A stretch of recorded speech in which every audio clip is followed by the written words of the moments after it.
What is up, everybody? Welcome back to another edition of the Sheehan Show with me, Sean Sheehan, here on Sherdog.com. And today, I'm looking at UFC 304, but with a little bit of a European slant. Obviously, I cover all the European cards with cage wires, and we've seen a lot of PFL Europe recently as well, and the normal PFL, and obviously we've talked about UFC 304 and the betting show, and we will next week and all of that, but I thought it would be remiss of me if I let this card pass without talking about it a little bit more in depth. And I'm going to do a little bit differently. Obviously, the lads Duffy and Sheehan, they do a great job of previewing and reviewing the cards, and if you haven't watched those shows yet, please go and watch them. And I'll do a little bit of a chat about a couple of the fights, but I want to talk about the scene in general, because this has kind of been the showpiece, I suppose, of the scene over, you could argue, over the last couple of years. I think the PFL, obviously, as I mentioned, have done a great job as well, but a UFC pay-per-view is absolutely massive with so many European-based fighters. Like, I saw Graham Byland tweeting that 10 people, Graham Byland, who is the CEO of Cage Warriors, he tweeted that 10 people came through Cage Warriors and fought in this card. I know Kiefer Crosby's 11. He had an amateur fight there as well. And I know someone say like a Sam Patterson, I believe, who fought Kiefer Crosby, obviously, who didn't come through there, but is also European and maybe want to more. So this card, I believe every single fight on this had either a UK or Irish fighter on it, which is absolutely massive for the scene. And now some of the things here I'll go further in to, even parts of Eastern Europe or mainland Europe, shall we say Central Europe, and that as well. But mostly I'll be talking about, I suppose, the scene from the UK and Ireland here, because I think it's very interesting. And one thing before I get into this card, right, I just want to quickly look at a few things, right? So we don't often do this, and bear with me here for a second, because I think it's beneficial to do things like this, right? So we'll look at the UFC rankings for a second, and I'm just going to go through the divisions here for a second and look if there is either, obviously, a UFC champion or a possible contender for a UFC championship from Europe here, right? And okay, maybe we'll skip through a few of them, maybe there won't be a few of them, right? Let's start at flyweight. So, okay, maybe Mohamed Mokaev, did he get cut? But even Amir Albazi coming out of the UK, he could be one coming through there who could get a shot. At bantamweight, we have obviously Petr Yan, kind of coming out of obviously coming out of Russia, Umar Nurmagomedov as well, and I'm sure there's a few more guys coming through there, but I'm just giving you maybe one example. Obviously, Ilia Topuria is the champion from Spain / Georgia, I suppose, at featherweight, so we're sorted there. Lightweight, Makachev, coming out of Russia, but we also have Gamrot, who's from Poland, as arguably a lead contender at this stage, maybe to come through there. Benoit Saint-Denis from France as well. We just had the champion Leon Edwards from the UK at welterweight, but we also have like Shavkat coming through from Eastern Europe. We have obviously Ian Gary coming through as well. At middleweight, is there someone in the top 15? I suppose. Shemaev is coming through there, and obviously there's going to be a lot of Eastern European guys, but what country is the leads there from? But I was looking through them and going through them, and like maybe there's a few less from other places. Johnny Walker, obviously he's Brazilian, but he's fighting out of here. But Ozdemir is from Switzerland as well. He had a great win over him. And then in the women's division, there aren't as many, but there are a few. The likes of Manon Fiorot, she's probably the best fighter in the UFC. You could argue now who isn't the champion at the moment. So I think that's interesting, right, to give a look at something like that, because you see a full card on a pay-per-view with every single fighter from Ireland and UK. You could say every single division. Like, if you don't agree with some of those ones I called out there, I think everyone would agree that everyone I mentioned is a possibility, right? Let's say Ian Gary. You think, okay, maybe Ian Gary, let's say your opinion is he loses his next fight. But if he wins his next fight, he probably will be fighting for a title. Very close. There's a lot of them there. And maybe that wasn't the case not too long ago. Remember when we used to talk about Bisping? Like, I know we're on Sherdog here, so I know a lot of the people have been watching the sports and since God was a boy, and we remember that. Like, Bisping was the only guy. And obviously there's guys that came before, and no doubt about it. Frank Mir will remind you of that, and other people as well from years and years ago. But it was few and far between, let's be honest. But now European MMA has exploded. You know, the amount of, look, we have champions, we have contenders in every division. We know what's happened, obviously, in Dagestan with all that scene. But if you leave that aside for a second, because obviously there was the massive background of wrestling there, and, you know, it's instituted there, I suppose, like it is in America, where it isn't in, I suppose, this part of the world. So it's a little bit different. But the level of guys that have come through has been absolutely astounding. And look, a lot of them are coming through Cage Warriors, but not necessarily just through Cage Warriors. Kiefer Crosby, as I mentioned, he had no pro fighting Cage Warriors. Sam Patterson and others as well. Leon Edwards, even, I believe, did he? You know, he kind of came through the Bama way of it, and that's kind of gone now, I suppose. But it's very, very interesting. It's very, very interesting how that goes. The other couple of things I wanted to do are talk a little bit about the promotions of Cage Warriors and KSW, and a little bit of Octagon as well. Before we do that, though, let's have a quick look at the Europeans and how they went on UFC 304. And let's, just before we get into it mainly, let's give a quick run through.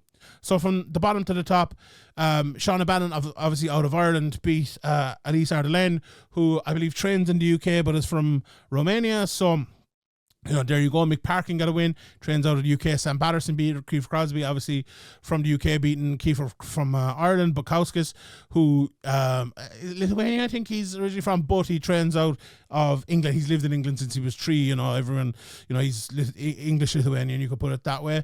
Oban Elliott, obviously from Wales, he got a win. Makayev got a win.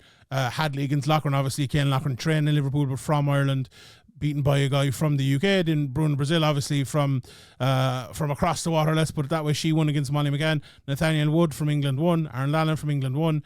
Christian Dungan from England lost against Gregory Rodriguez. And then we had Paddy Pimblett and Aspinall winning, obviously, before Bilal Muhammad beat Leon Edwards. So, you know, what is it, all but 3 won in this 14 fight card.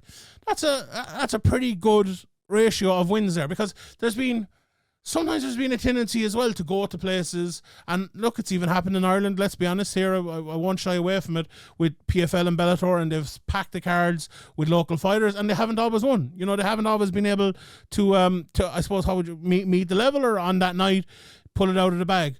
But in this case, there's guys not just competing, not just being there to be there.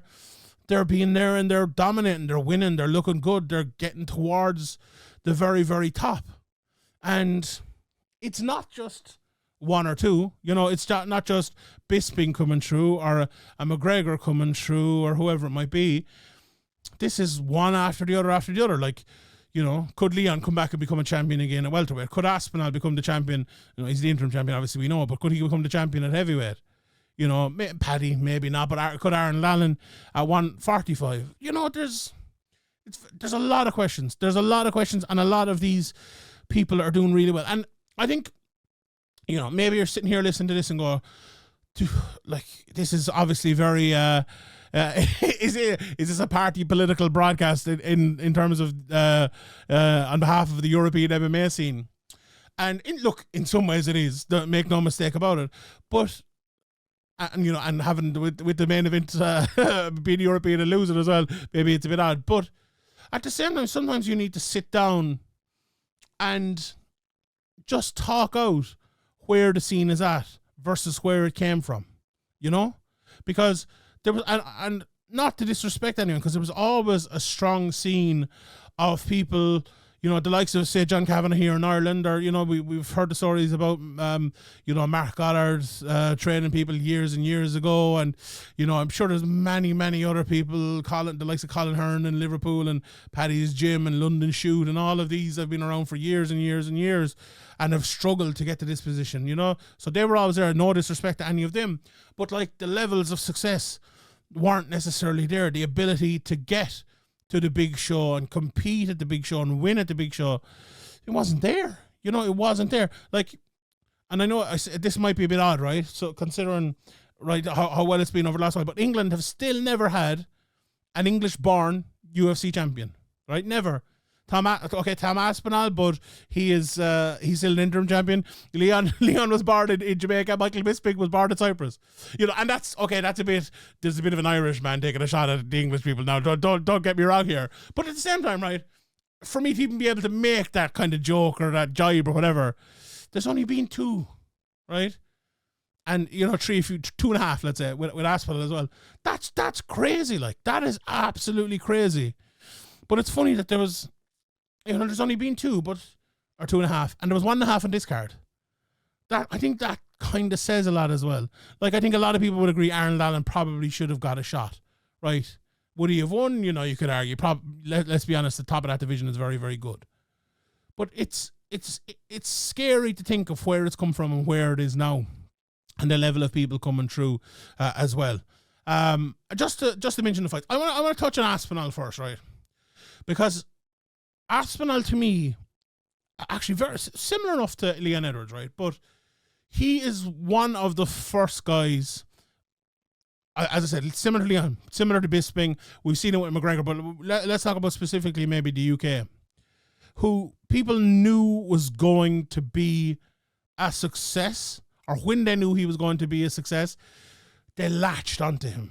He became godlike. Like, and it's weird because, look, I take very much an analysis stance in all of this, and it might not sound like this today, and like talk about how the heavyweight division is in a weird place at the moment where a guy like Aspinall is actually finding it really hard to get a test. So for some, like, let's say if you're doing a rankings, or, you know, you're giving Tom Aspinall an analysis, it's very hard to give a fair analysis, right, without, say, mentioning he's never really been tested, because he's clearly one of the top, let's say, this has been very kind, right? Top 5, you could say top 1, right? So it's been very kind to everyone else. Very clearly one of the top 5, but there's no one to test him. The only one who could really test him is Gan, right? Or Jones, or Ngannou, or Stipe. Gan won't fight him, it seems like. Jones and Stipe are fighting each other, and Francis Ngannou somewhere else. Now, maybe you could add in a few other people out there as well. Phil de Vries, maybe, but he's his teammate, and, you know, 1 or 2 others as well. So he's left in a very odd position there, right? So we'll get back to that in a second. But the initial point was, even though that's the case, that he hasn't, and, you know, maybe he never will have to, he hasn't necessarily proven it yet. Like, a lot of guys, when they get to fight John Jones, right? Let's say, right, let's say you're a fighter coming through, and who would it be, right? Let's say Johnny Walker, right? Let's say Johnny Walker won all of his fights coming through 5 years ago and fought John Jones. Well, in that case, he would have had to beat maybe Shogun, or you know, DC, or Gustafsson, or something like that. He'd have to beat those really good guys and go, okay, this guy is ready for John Jones. Now, that wasn't always the case, but go with me here for a second. Right. We just talked about Arnold Allen. He failed to beat Max Holloway, so he didn't get a title shot. Right? How many times did Bisping fail to beat guys and didn't get a title shot? Tom Aspinall doesn't have that step. Right? He just, and not to say he wouldn't get over it, because I think he probably would, right? But he just doesn't have that step. That step doesn't exist in the UFC's heavyweight division at the moment. Yet the people, and I keep digressing from my point here, but we'll go back to it. Yet the people still love him. They still call him the best heavyweight in the world. They still like saying he is champion in all but name. Like, he is undisputed champion in all but name. People view him as the undisputed champion, right? Could you argue that that's correct? Could you argue John Jones has only fought for 35 seconds or whatever it is? I've no problem arguing it, right? The problem is, the thing is, it's not true, right? John Jones is the champion, whether you like it or not. John Jones is fighting Stipe, whether you like it or not. It's going to take another bit of time and all that, whether you like it or not. And I think most people don't like it. But at the same time, the people are behind him. And to, you know, I've gone on a massive tangent here, but the fan base is ravenous for that. We saw it in Ireland with McGregor. They popped up out of nowhere And I'm sure you've seen it with other things, whether it's, look at Wrexham at the moment after the documentary came out. How many Wrexham fans are there? Look at Formula One after the documentary came out. Look at, what's her name? Caitlin Clark in the US. I believe, I saw Dave Meltzer talking about it. There's been over 1 million WNBA game ever in America on TV, 1 million people watching, and there's been 12 this year, 12 alone, because of Caitlin Clark and what's the other lady's name? Angel Reese, is that it? I don't know much myself. I just listen to other people talking about it. But that's what Tom Aspinall feels like is for the scene here. And it's mad. And not that the scene isn't watching or tuning in or staying up till 7 o'clock in the morning, but to go out and actually have someone to support. Like, I know myself, I started off watching MMA not as a supporter of anyone. I just loved MMA.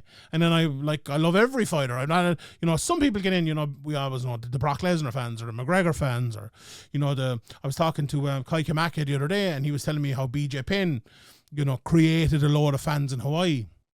I feel like, those fans are not necessarily created by Tom Aspinall, but they're almost harnessed by him, if you want to put it that way. And you could say the exact same thing for Paddy Pimblett in Liverpool, because if you've seen any of the Cage Warriors events that he was on coming in, he harnessed those fans. And if they were to ever to do, I'm not sure what the arena and stuff is in Liverpool, if it'd be doable, or maybe Manchester would even, they could take over the Manchester one again. Like, if Paddy was able to get to that stage where he's in maybe a fight night headliner, or God forbid, what's the opposite of God forbid, I don't know, God bless, a pay-per-view headliner, it'd be absolutely crazy. And I must say as well, like, from the UK specifically, they're a great fan base. Like, there was this boxer, oh God, people probably know, he's from Leeds, Josh Warrington, I think his name was. I remember did he go to Ellen Road, like the soccer stadium? Like Ricky Hatton, the amount of people that were following him from Manchester was massive. The UK fans are really good at coming out and supporting their own. They're really good at it. And it's funny with Paddy, even in Manchester, you would have thought maybe he wouldn't get as good a reception, because Manchester and Liverpool are big rivals, if people don't know. But he did. He got a great reception. Now it was late, and I think it would have been bigger if it was, rather than 4 a.m., if it was, 9 p.m. or something like that. It might have been different, but we will digress on that. So for the UK to have guys like that is absolutely massive, because you don't really get them. You often hear of American fighters talking about it. I wish the fans got behind us the way they do in, Ireland or the UK or whatever it might be, and the UK as well is a bit of an odd one, right? Because there can be a bit of like, oh, he's from London, I don't like him, I'm from Manchester or whatever like that. But then at the end of it, they do get behind it. Whereas obviously America is a bigger country, and it's more, I suppose, broken up, and, you mightn't see one guy fighting in your part of the country or whatever. And it's tough. It is definitely different, and it's definitely tough. But I suppose that advantage is there for the Europeans and for the UK fighters, I suppose, especially in the Irish fighters as well, if an event ever came back to Ireland. So I think that is a massive part of it, and another reason why it's, like, I suppose, healthy for the scene, massively healthy for the scene. I suppose the next question would be, did the loss to Leon Edwards do anything to harm the scene, right? And I don't know. I suppose the answer to that is yes and no. Like, is it detrimental? Is it a massively bad thing? No, I wouldn't say that. Is it good? No, I wouldn't say that either, right? But I think people, we often don't give people maybe enough credit, and sometimes we give them too much credit. But Leon Edwards was a guy a little bit like Bilal. And before I go on to this, full credit to Bilal, take nothing away from him, a brilliant performance. He went out there and he took this fight. He took it. This is a European podcast. I'm just going to concentrate on Leon from this. I'm sure the lads concentrated more on that over in the breakdown with Sheehan and Duffy. So please, as I said, check that out. But from Leon's point of view, and the point about people, giving people credit, Leon, when he got the shot, was, for a lot of people, denied it for a while, should have got it earlier, and it was about damn time when he won the title. For other people, and you know what, I'll throw myself in here, right? It was like, here's the next title shot. let's just get this over with for Usman and we'll move on to the next one. Didn't think he was going to win. And honestly, I didn't think he was going to win. I thought Usman was going to win that fight, right? But when he did win it, it changed a lot, right? It changed a lot in terms of he became this guy who was denied for a long time and came out on top. There was the underdog story. He was losing in the fight and he came out on top. The underdog story. There was the knockout of the year, the moment of the year, the greatest commentary moment of all time from John Anik on the mic. It all worked together to make a guy who is, let's be honest, not the most dynamic talker or fighter in the world, a star. You know, it made him interesting. It made him stand out. You know, why are people say like the McGregors or the Tysons or the Rouseys interesting? Because they're interesting talkers, but they knock people out or they submit people and, you know, they force you to pay attention. For that night, Leon Edwards forced people to pay attention. And again, he'd harnessed the European, the UK crowd. They got behind him. And to me, it completely changed the way people spoke about him. But the major point here on that is, when I talk about giving people credit, let's not forget that Leon Edwards was also the guy that was like, you know, the next contender. Not a lot of people were picking him, you know, and a lot of people were picking him. Let's be honest. Don't take it away from anyone, but like I said it before, and I don't like saying things like this, right? Because I feel like it's a bit disrespectful or something. But I never felt that Leon Edwards was going to be a long-term champion, right? I always felt like Leon was a guy who was probably the most well-rounded guy in the division, but would have been beaten by a guy who's well-rounded but way better in one area. And I didn't think it would be Belal. I'll be honest, I did not think it would be Belal. I gave Leon, especially after going back and watching that first fight, I gave Leon a massive chance. I picked him, and as everyone knows, I didn't think it'd be Belal, but I thought it'd be someone.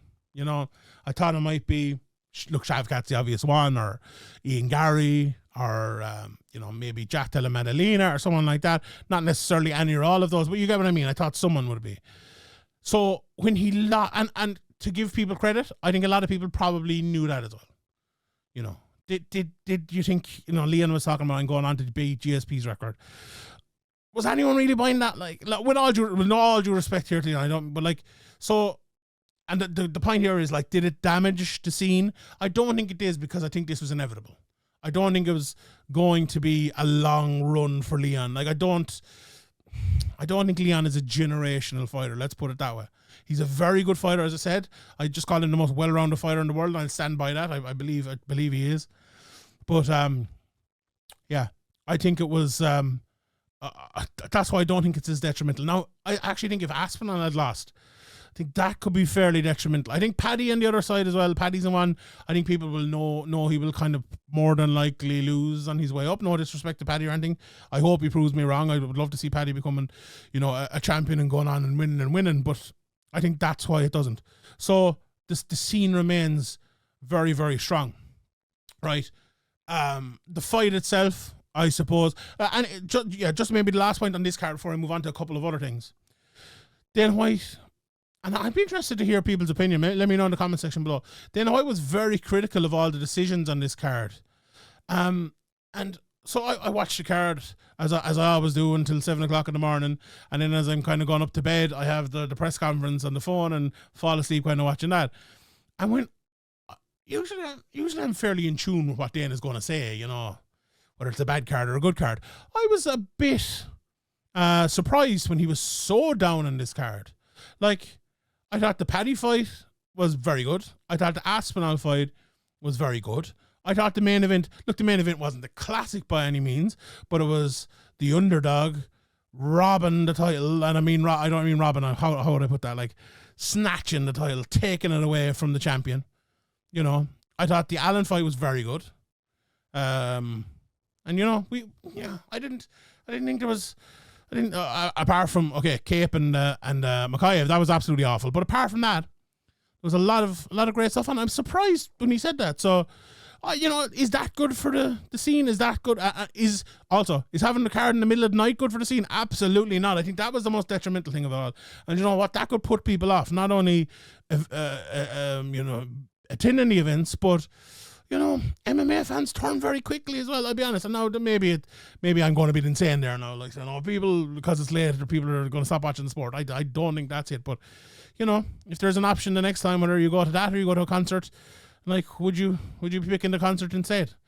And I know there's probably so much want for tickets and stuff and what matter, but how long can you keep sustaining that? I think it's an interesting point to look at, I suppose, going forward. But yeah, I don't think the card was as bad as Dana White made it out. But also, you're a promoter. You know, would you not promote the thing a little bit? Like, promote? How could you, you know, if you've Tom Aspinall, how could you not wax lyrical about him instead of saying, oh, the fights before him were shite? Or Paddy, who put on the display of his career, or even Bilal, you know. I don't know. I found that very bizarre. But anyway, I will digress. The last couple of points I wanted to make, right, were what's next. And I suppose the three places I want to touch on. First of all, Octagon. Octagon at the moment, if I do another show in maybe 6 months or a year, it might be a better place to talk about Octagon. They've released a lot of their UK and Irish fighters in the last week. They're talking about maybe changing how they're doing their events, sticking more so to, you know, I suppose it is Central Europe, Eastern Europe, or whatever it is, and they're European events rather than UK and Irish events. So I suppose watch this space with Octagon, but they have provided some good fighters, and it is still a good place to go. And then we have KSW and Cage Warriors. And I just want to read out, and I shout out to my guy Sean Denny, who helped me out with this, right? There's always a feeling in European promotions that the champions or the top fighters are either, you know, only there for a short time, or, you know, and go away to the UFC or wherever they might be going to, or, you know, they're there for a short time because they lose. And that's not, you know what, that's not necessarily the case in KSW. First of all, at the moment, KSW is a little bit different, but in KSW, let me just read this out here, right? So, Phil DeFries, 11 title fights in a row he's won, 10 defenses, right? Rafael Hartek at middleweight, he's only won the title. Paul Pavlak has won 3 title fights in a row. Bartosinski, 3 title fights in a row. Parnas, 2 at 155 and 3 at 145. Rukala just won the title, and then Vishlak has won 3 title fights in a row, right? That might seem like an awful lot, but it is. It's for how many? 1, 2, 3, 4, 5, 6 of your weight classes to have champions who have defended more than once, 5 of them who have defended more than twice. For a European promotion, that is really big. You know, really, really, really big, because you can build those stars. Like Parnas has been built brilliantly. Bartosinski, you know, after beating Parnas as well, built brilliantly. Palak won last week, and Phil DeFries as well. And Vishlak, who's had those rematches over and over and over. I think that's very, very interesting.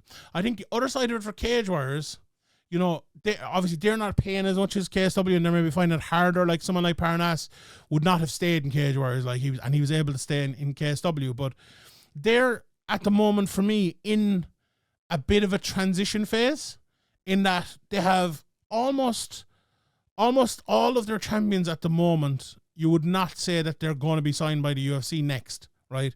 So, Shaj Haq, like, at flyweight, I would be surprised if he got to the UFC, right? If he wins another 2 or 3 fights, absolutely. He's a very good fighter. Liam Gittins, another guy who I would be surprised if he got to the UFC in the next while. He'd need to win a few more fights. Harry Hardwick, I think he's a guy who could, but he needs to win a couple more as well. George Hardwick, his brother, had the opportunity in the Contender Series, didn't get there. James Sheehan, a little bit different. He is one of the prospects coming through. His record's only 8-3, but he lost 2 of those very early in his career. Lost Ian Gary in one of them, and Oban Elliott recently.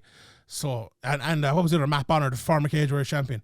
But he's a guy, I think, who, and he's Irish as well, which helps. If he wins one more, maybe I could see the UFC coming in for him. But he also might be a guy who needs a couple more. And then Belandi, middleweight's very... Belandi at middleweight and Clamp at light heavyweight. They're 2 guys who maybe classically wouldn't have been signed straight away, but those weight classes are pretty short right now, so both guys could get signed. But as I said, there's no in Cage Warriors at the moment. There's no Paddy Pimblett, there's no Ian Gary, there's no Oban Elliott, there's no like direct next guy. I suppose maybe I'm a little bit biased here, but I suppose James Sheehan is the best of what they have in terms of young, talented prospects coming through. You know, who's the most ready? I suppose I'd nearly, although Belandi wasn't amazing at the weekend, but I'd nearly say him considering it's middleweight. So it's interesting, right? Because you look at that and you think, right, there's a few guys coming through, like Mason Jones and Pagani had a massive fight at the weekend. James Power, and there's, Lonnie Kavanagh is about to fight. Jordan Vucinic just got signed. He's fighting next week as well. There is a spate of guys there, who are on the way or just about to be on the way or whatever it might be. But at the moment, they're not like the champions. Now, not all of them, but you get what I mean. And you might look at that and think that's not good, or you might look at that and think, oh, the line has stopped. But no, this happens all the time, and it's almost as if like the line has been emptied and the next guys are coming through. And now I don't mean any disrespect to these guys, and as I said, and I reiterated, any of these guys go on a 2 or 3 fight run, they could absolutely end up there, absolutely no doubt about it. But I think that's interesting. The other thing as well, right? 2 big cards coming up this week: PFL and the UFC. Just quickly here: Goltsov from Russia, Dakota Dacheva from the UK, Valentin Vassell from the UK, Popov from Russia. A lot of Europeans there on that. In the UFC, then obviously Sandhagen and Umar Nurmagomedov. Umar obviously fighting out of Russia. In the co-main event, you have a Russian against a Polish fighter. And you have Joel Alvarez obviously fighting out of Spain. You have a couple of more Russians on the down through it. Obviously Jordan Vucinic, who we just mentioned, a couple of Georgians on the card as well. Jai Herbert out of England, obviously on this card as well. Funny how he wasn't on the card last week, but there you go. Every card you look at almost has it.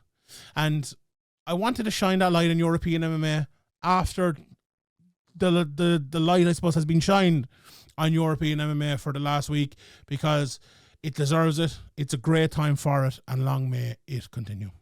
All right, I will leave it there. For all your European MMA needs, please click the like button, the subscribe button, and come back to the Sheehan Show next time for even more. I will leave it there. My name is Sean Sheehan for Sherdog.com. Until next time, I'll see you then.